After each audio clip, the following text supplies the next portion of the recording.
अस्सलाम वालेकुम फ्रेंड्स, मेरा नाम है नुमान और HMN हॉलीडेज़ से मैं बात कर रहा हूँ। उम्मीद है आप सब खैरियत से होंगे। आज आपके साथ एक बड़ी इंपॉर्टेंट न्यूज़ शेयर करनी थी। ये जो मेरे हाथ में वीज़ाज़ आप देख रहे हैं बेसिकली ऑस्ट्रेलिया के वीज़ाज़ हैं और ये तकरीबन कुछ 10 वीज़ाज़ हैं जो हमें आज रिसीव हुए हैं और कुछ वीज़ाज़ जो है हमें कल रिसीव हुए थे। तो ऑल्दो ऑस्ट्रेलिया जो है इतनी आसानी से वीज़ा देता नहीं है, लेकिन ये कुछ अरसे से जो है इनकी रेशो काफ़ी बेहतर फ़ील हो रही थी, तो मैंने कहा चलें आपके साथ इनकी स्टोरी इस तरह शेयर कर दें। और वीडियो के आखिर में मैं आपको इसकी डिटेल्स चेकलिस्ट बताऊंगा कि क्या क्या डॉक्यूमेंट्स रिक्वायर्ड हैं और किस तरीके से इसका वीज़ा प्रोसेस होता है।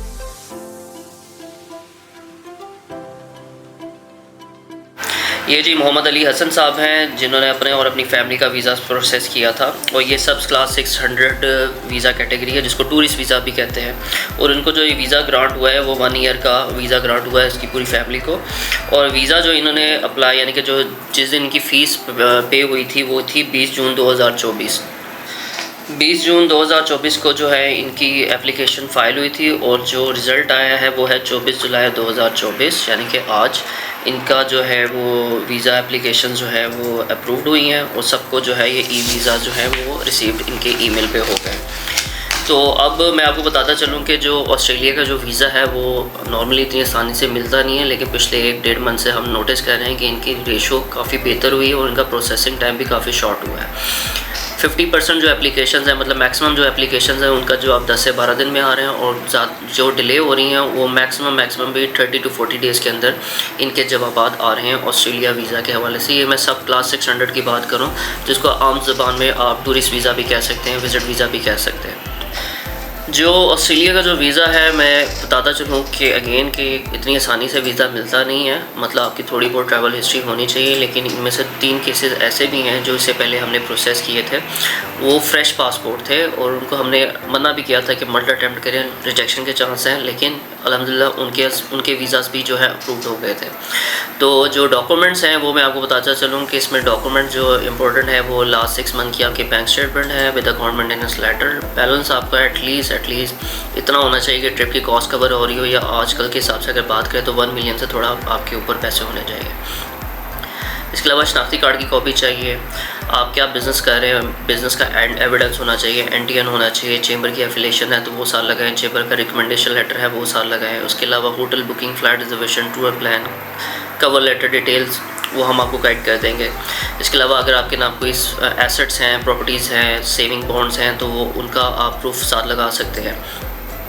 इसके अलावा जो स्टूडेंट्स हैं वो अपना बोनाफाइड लेटर लगाएंगे, स्कूल का कार्ड लगाएंगे, FRC साथ लगाएं। जो शादीशुदा लोग हैं वो बाय मैरिज वाला भी लगाएं और जो सिंगल पर्सन है वो बाय बर्थ वाला FRC साथ लगा सकते हैं। इसके अलावा फ़ोटोग्राफ जो है वो रिक्वायर्ड होती है। ये डॉक्यूमेंट जो है ये सारे एप्लीकेशन फिल होने के बाद अपलोड होते हैं। दैन उसके बाद एम्बेसी की फ़ीस पे होती है। जो उसकी एम्बेसी की जो फ़ीस है वो 195 ऑस्ट्रेलियन डॉलर्स है। पाकिस्तानी हिसाब से आप कन्वर्ट कर लें, जो ऑस्ट्रेलियन डॉलर्स चल रहे हैं, प्लस कुछ बैंक की फ़ीस भी होती है। ये फ़ीस सबमिट हो जाती है। उसके बाद एक बायोमेट्रिक इंस्ट्रक्शन लेटर्स आता है, आप चेरीज़ में जाते हो, वहाँ पे आपकी बायोमेट्रिक होती है। जिस दिन आपकी बायोमेट्रिक होती है असल आपकी प्रोसेसिंग टाइम उस दिन से काउंट होता है। तो अब पहले तो इसकी अपॉइंटमेंट लेनी पड़ती थी, लेकिन अब जेरीज़ में अपॉइंटमेंट नहीं, आप बाय वॉकिंग जाके जो है किसी टाइम पे जाके अपनी बायोमेट्रिक करवा सकते हैं। और इसके लिए आपका पासपोर्ट जो है वो स्टक नहीं होता, पासपोर्ट हर टाइम आपके पास रहता है, क्योंकि जो वीज़ा है वो आपके ईमेल पर रिसीव होता है। ये पेपर वीज़ा होता है, वीज़ा होता है।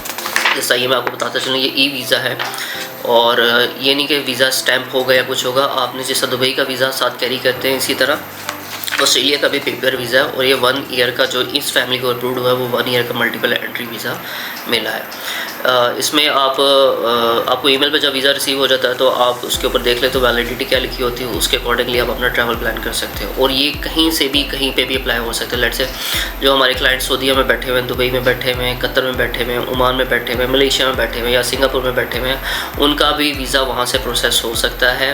आपने सिर्फ अपने जो जैसा पाकिस्तान में VFS है तो वहाँ पर जाकर बायोमेट्रिक देनी होती है और आपका केस ऑनलाइन ही प्रोसेस हो जाता है। इसके लिए कोई पासपोर्ट रिक्वायर्ड नहीं होता कि जी आपने पासपोर्ट जमा करवाना है।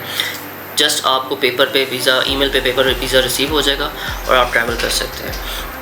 तो जिनके पास ट्रैवल हिस्ट्री थोड़ी बहुत अच्छी है, फाइनेंशियल उनके स्ट्रॉन्ग है, तो वो हमसे रब्ता कर सकते हैं। मैं अगेन आपको बताता चलूँ, ये टूरिस्ट वीज़ा है, विज़िट वीज़ा है, वर्क वीज़ा नहीं है, ये एम्प्लॉयमेंट वीज़ा नहीं है, ये स्टूडेंट वीज़ा नहीं है। और हम सिर्फ टूरिस्ट वीज़े का और टूरिज़म का को ही सपोर्ट करते हैं, विज़िट वीज़ाज़ को ही डील करते हैं।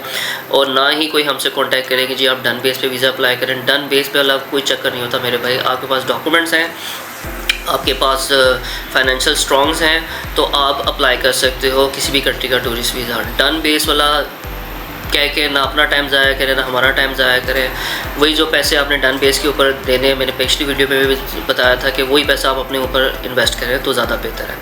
तो अगर आप हमसे कॉन्टैक्ट करना चाहते हैं रिगार्डिंग विज़िट वीज़ा के हवाले से या होटल्स बुकिंग के हवाले से या टूर पैकेजेस या उम्रा के हवाले से, तो आप हमें कॉन्टैक्ट कर सकते हैं। हमारा कॉन्टैक्ट नंबर है 0313212202 एंड 0515172517। अपना बहुत सारा ख्याल रखिएगा। अल्लाह हाफिज़।